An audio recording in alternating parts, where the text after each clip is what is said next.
Amis motorgattistes, bonjour. Un ultimatum a été adressé à Renault et Nissan par lettre de la part de Christophe Legvac, notre avocat. Cette lettre était datée du 19 mai. Les constructeurs avaient jusqu'au 5 juin pour y répondre. Force est de constater que malheureusement, ils n'ont pas répondu à notre demande en temps et en heure. Pourtant, les victimes continuent de subir cette anxiété, cette peur de prendre leur propre véhicule, la peur de subir des situations accidentogènes liées à la défaillance des moteurs à pleine vitesse sur voie rapide. Ces véhicules sont également devenus parfaitement invendables.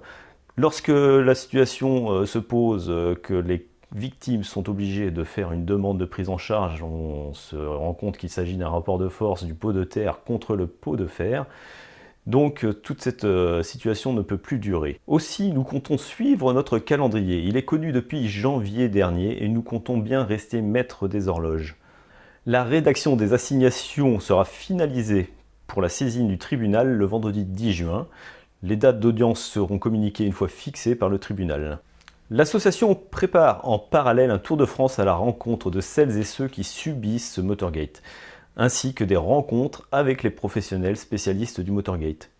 Leurs témoignages permettront au grand public de découvrir l'ampleur de cette catastrophe industrielle et la façon dont les victimes sont traitées avec mépris par les constructeurs.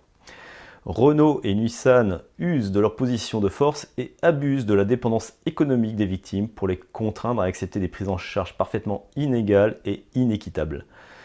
Vous pouvez dès à présent suivre et soutenir ce projet sur la page officielle de ce Tour de France, Motorgate, le Tour de France. Et si vous souhaitez vous aussi témoigner, merci de nous contacter. Merci à tous et courage à celles et ceux qui subissent actuellement ces défaillances. À bientôt.